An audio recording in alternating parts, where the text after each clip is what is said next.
Salam damai sejahtera di dalam nama Tuhan Yesus Kristus untuk kita sekalian dimanapun berada.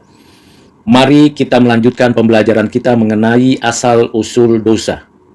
Tentunya yang dimaksud adalah keberdosaan kita manusia.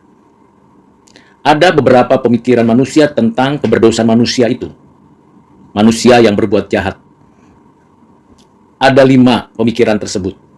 Yang pertama mengatakan bahwa manusia melakukan kejahatan karena masih ada sisa-sisa watak kehewanan yang beringas, yang menakutkan, yang ingin mendapatkan sesuatu dengan kekuatannya.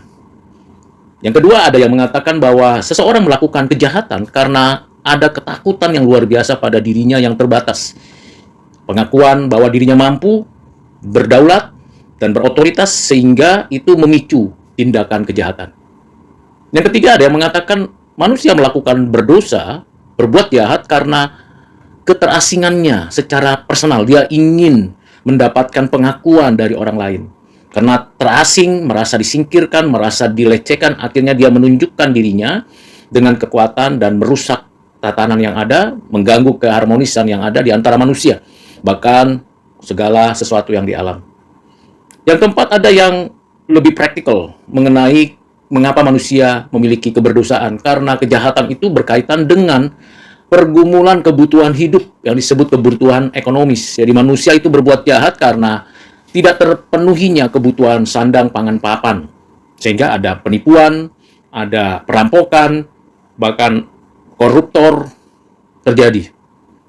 Dan yang terakhir, ada yang berpendapat manusia melakukan kejahatan itu karena individualisme dan saing. Daya saing ini yang membuat manusia berjibaku untuk menunjukkan keegoisannya, keangkuhannya, kesombongannya bahwa saya mampu, saya bisa. Terjadilah perang, terjadilah saling menguasai. Siapa yang kuat, dia yang menang. Nah, itu menurut pemikiran manusia.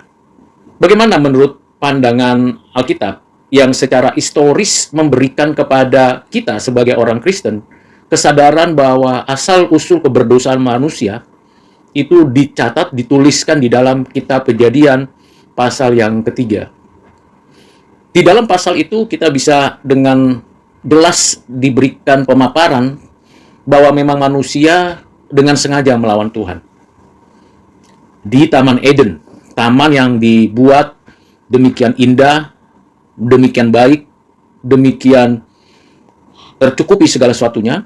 Di taman itu yang ada 2 pohon, yang satu pohon pengetahuan yang baik dan yang jahat, yang satu pohon kehidupan. Di tengah taman itulah diletakkan Tuhan, termasuk manusia di sana. Ini adalah sebuah taman yang indah, yang membuat manusia harusnya nyaman, aman, tenang. Di taman itu manusia diberikan covenant, pernyataan perjanjian Allah dengan manusia. Manusia mengelola bumi, menguasai bumi, dan merawatnya dengan baik. Tetapi manusia tidak boleh makan buah pohon pengetahuan yang baik dan jahat. Manusia seharusnya patuh, taat, tunduk kepada Allah, dan mengatur segala kehidupan dengan sungguh-sungguh di dalam sikap tunduk kepada Allah dengan aturan yang jelas, tidak boleh makan buah pohon pengetahuan yang baik dan yang jahat. Itu tidak mengindikasikan bahwa manusia tidak punya pengetahuan dasar, itu tidak mengindikasikan bahwa manusia tidak punya kekuasaan atas Taman Eden, tetapi itu untuk memberikan tanggung jawab kepada manusia untuk tidak melakukan hal yang jahat di hadapan Tuhan dan tidak melakukan pemberontakan. Kisah kejatuhan manusia di Taman Eden merupakan kisah yang misteri, karena memang ada ular yang masuk ke taman itu. Ular itu memang adalah hewan, tetapi sekaligus dirasuki, dikuasai oleh si iblis. Yang menjadi misteri karena di Taman Eden itu Adam dan Hawa yang sudah tahu kebenaran firman, sudah mengerti kehendak Allah, tidak boleh makan buah pohon pengetahuan yang baik dan yang jahat, tetapi justru di Taman Eden itu Adam dan Hawa punya sikap dan tindakan yang bertentangan dengan apa yang Tuhan kehendaki. Dengan kata lain, Adam dan Hawa dengan sadar, dengan serius, dan sungguh-sungguh melakukan pemberontakan kepada Tuhan Allah. Awalnya dimulai dari percakapan dan tipu daya si ular. Si ular, si iblis itu, melakukan suatu percakapan dengan memutarbalikkan firman Tuhan. Meragukan kebaikan Tuhan, meragukan hukum yang Tuhan berikan, meragukan ketentuan-ketentuan yang berlaku, yang ada pada perjanjian kerja, yang ditulis dalam Kejadian pasal 2 ayat 15-17. Ular dengan sengaja membuat keraguan itu, membuat rasa tidak nyaman, tidak percaya akan Tuhan yang baik, Tuhan yang benar. Membuat Adam dan Hawa yang memiliki akal budi, kemampuan berpikir dan bebas, mengambil satu tindakan dalam pikirannya, menentukan sendiri mana yang baik, mana yang benar, dan dengan sadar melakukan ketidaktaatan kepada Allah karena tidak percaya akan apa yang dinyatakan Allah kepadanya. Bahkan lebih meyakini apa yang dikatakan si iblis itu dengan segala dusta dan pemutarbalikannya. Hal yang menjadi menarik dari percakapan dalam Kejadian pasal 3 itu karena si ular mengatakan kamu akan jadi seperti Allah. Tidak mungkin mengalami kematian karena memakan buah pohon pengetahuan yang baik dan yang jahat itu. Kisah itu merupakan fakta bahwa manusia sudah jatuh di Taman Eden, di bumi ini. Manusia sudah meleset dari apa yang dirancang Tuhan bagi manusia. Bahkan dalam kisah itu, manusia, Adam dan Hawa, berupaya untuk menutupi keberdosaan kejahatannya dengan merusak alam. Hal yang menarik yang kedua ialah dalam kisah kejatuhan manusia di Taman Eden yang ditulis dalam Kejadian pasal 3 itu, hanya pohon pengetahuan yang baik dan yang jahat saja yang menjadi pokok pembahasan dialog antara si ular dan manusia. Sementara pohon kehidupan yang tentunya juga ada buahnya di sana tidak disinggung sama sekali.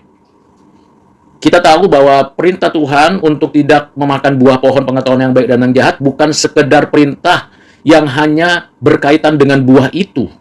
Tetapi esensi dari perintah itu ialah ketaatan, kesetiaan, ketertundukan kepada Tuhan Allah. Manusia mau menilai sendiri semua yang baik, yang jahat, yang benar, yang salah dengan kemampuannya sebagai ciptaan pribadi. Kesimpulannya, manusia menjadi pendosa. Hakikat kemanusiaan sudah berdosa. Gambar rupa Allah sudah rusak dan rusak total. Sekalipun manusia masih memiliki pikiran, kehendak, afeksi, ada kebebasan, tapi kebebasannya, pikirannya, kehendaknya, afeksinya sudah dicemari dosa dan cenderung melakukan segala yang jahat dan tenggelam dalam pelanggaran yang melakukan kejahatan di hadapan Tuhan. Kejahatan mulai dari Adam dan Hawa di antara umat manusia. Manusia ada di dalamnya. Dosa menguasai manusia dan akibatnya manusia mengalami kematian, kerusakan total dan tidak mampu total. Sejak kejatuhan natur manusia begitu rusak, jika tanpa anugerah Allah, manusia tidak akan mampu melakukan apapun yang baik. Dosa itu memang menjadi sebuah fakta yang tidak dapat terbantahkan. Memang sebelum manusia jatuh dalam dosa, ada malaikat yang jatuh yang disebut setan. Dia dan kelompok malaikat yang jatuh ini memang sangat jahat di hadapan Tuhan. Memberontak kepada Tuhan, melawan Tuhan, dan dihukum Tuhan dengan dijatuhkan di bumi.